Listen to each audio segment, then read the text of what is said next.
Welcome to our new online program, Discovering the A Leventis Gallery. Every month we're going to go deep into our collections and discover new artists, new paintings, new movements, new methods, and lots of magic and stories. This month's theme is Orpheus and the Dream World. It's by artist Nikos Engonopoulos, who is part of the Greek collection of the A Leventis Gallery. Now, Engonopoulos, except for an artist, was also a poet and a playwright, and he loved Greek mythology and history.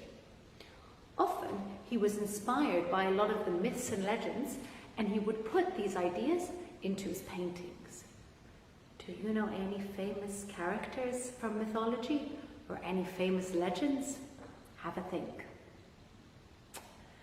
Now let's take a look at our actual painting.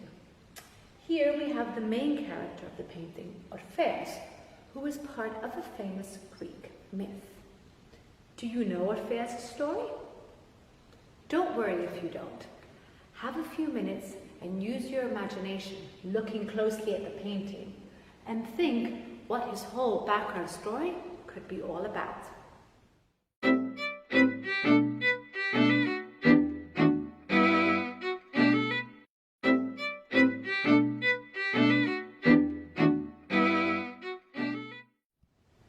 Now that you've had a chance to think about it, are you ready for me to tell you what Orpheus is all about?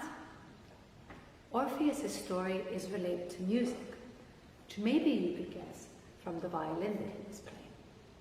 It was said that he played music so beautifully and sang so sweetly that magic happened.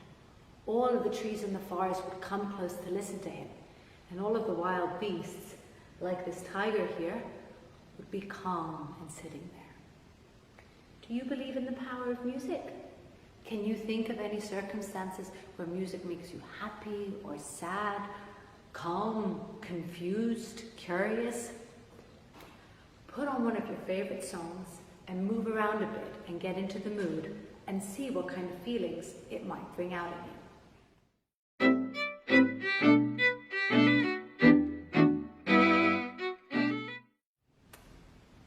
Now that we enjoyed our music, we're going to talk a little bit about the movement, the art movement, that Nikos Engonopoulos was part of.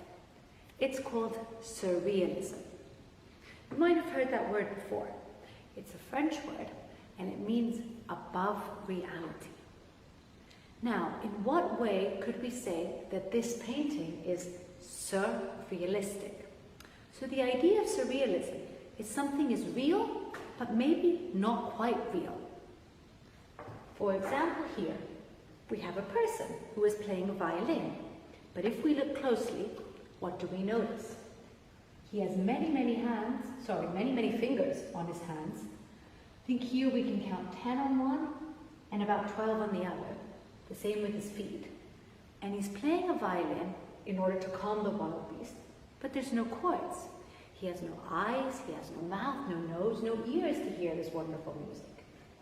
And then, if we do a little close-up and look at the face of the tiger, it almost looks human, with these big, luscious eyes.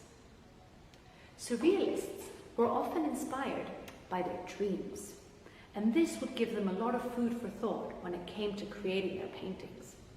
Dalí was a surrealist who was particularly inspired by his works. By his dreams. We'll see things like stones with faces, clocks that are melting. Something real mixed with something that's not exactly real.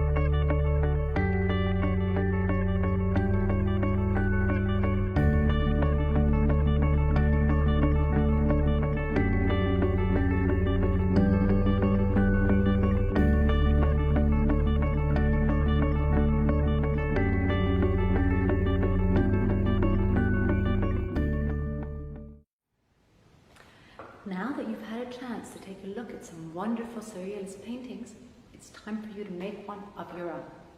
Grab a piece of paper, pencil, colored pencil, some paintings, and get started. The best way to find some inspiration for this is from your dreams. Think about it. How many times do you dream something and then when you go and tell somebody, you get all confused or something doesn't seem exactly right? That's pretty much what surrealism is all about. Once you're done with this, we're going to go to Renoir's workshop to do a very exciting arts and craft, inspired by what else? Surrealism and dreams.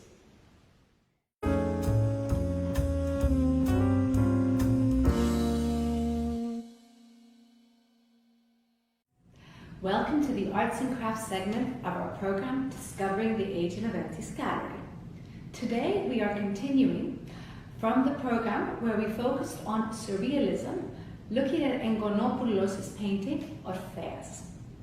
Now if you remember, one thing we talked about with surrealism was how much they were inspired by dreams, especially Dali. They used to use a lot of the images that they saw in their dreams, which were these kinds of different versions of reality, and put them on their works of art. So today, what are we going to do? We're going to make something that will help us catch our dreams, a dream catcher.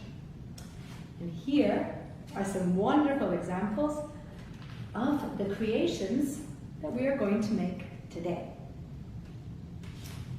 Now, dream catchers was something that the Native Americans used in order to catch their bad dreams. They were often made with sort of wooden twigs that they would do to make the sort of circular part of the dream catcher, and then various forms of thread, beads, feathers, and other things like that. They used to put these in the window, especially above children's beds, to catch all the bad dreams and only let the good dreams pass through. And that way you could sleep throughout the night without worrying about nightmares. When the light of dawn would come, all the bad dreams would disappear. And this is what we're going to work on today. Now, let's get started. Let's take a look at the materials that we're going to need to make our dream catcher. We start off with paper plates. And then we're going to need a hard surface that we can cut the plate on. A nice sharp cutter. Paints to actually paint the color of our choice. String to do this part of the dream catcher. Here it's yarn, but you can use other forms of string. Some feathers and beads for decoration. And a very important part, the glue gun. Now, the first thing that we do, which I've already done here so that you can take a look, is we cut a hole in our plate in order for it to become like this. Now, we then paint it. You can paint it double-sided if you want, or just on one side. Depends on how much time you have, but you've got to give it a few minutes for it to dry completely. And then begins the fun part. Now, a couple of minutes before you're going to start, you want to turn on your glue gun so that the glue is nice and hot for use. So to begin with, we work on the inside of our 2B dream catcher, and we take a long piece of yarn. Now here there's a lot of different ways that you can do this. You could cut individual pieces of yarn and glue them on either side like this. But you could also take one long piece of yarn and start off with an edge like this. So, take the glue gun, put a little bit of glue on the edge. Here we go.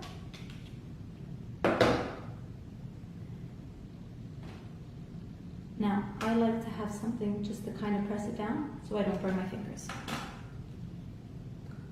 Because the glue gun is very hot, it glues very quickly, which makes this project a lot easier.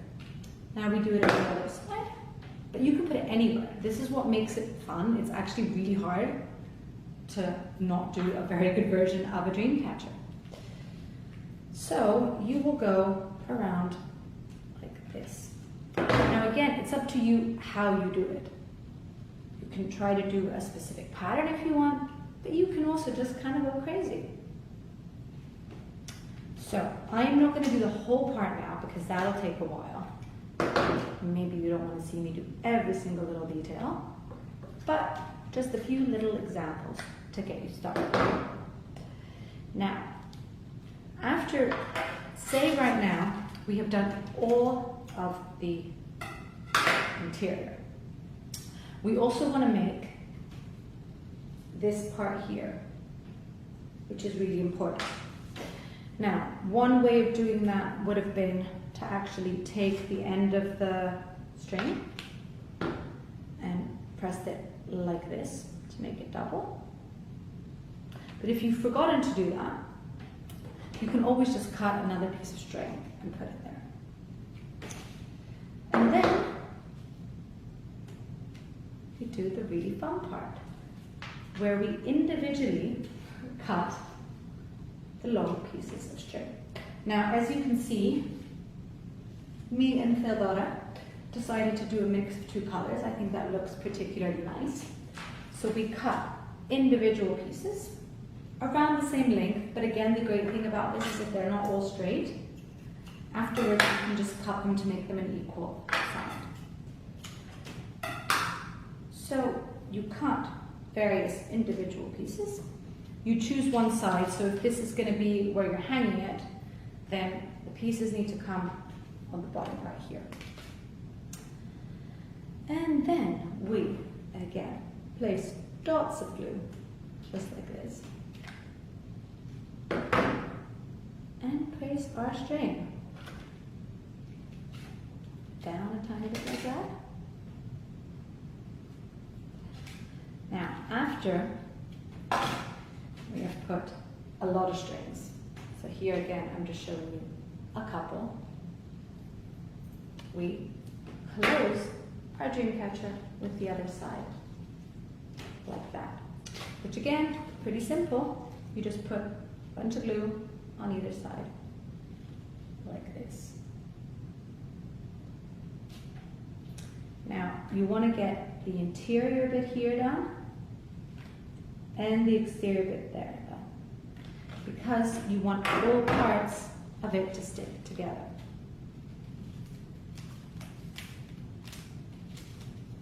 So see here, I haven't done every little edge, but you can see the idea behind it. Now, if something like this happens, where it seems not to be perfectly equal, you can just get a friend or a parent to sort of trim off the edge to make it look a bit better. And then comes my favorite part, is the decoration of the dream catcher. Now you can do a color theme, not like Theo has done here, where she's done the mixed colors, or you can do, I chose here to just do purple and white. And you will pass the various beads. Let me see what bead I'm going to use today. Or you know, if you've got buttons or anything like that, through your yarn. Now again, depending on the kind of yarn that you have, it might be easier or harder to get it through. So for example, this one is slightly harder.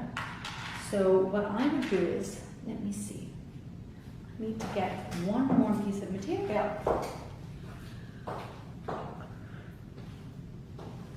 This makes things a lot easier. So you cut off a tiny bit of masking tape, and then you put it on the edge. And you kind of put it like this.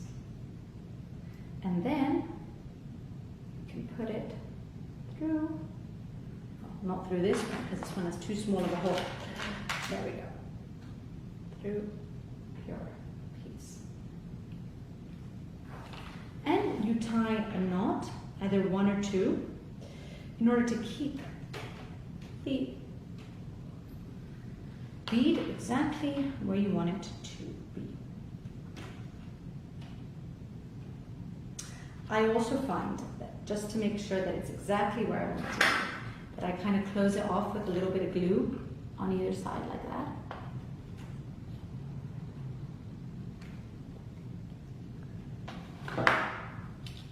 So the glue helps the bead stay where you want it to stay.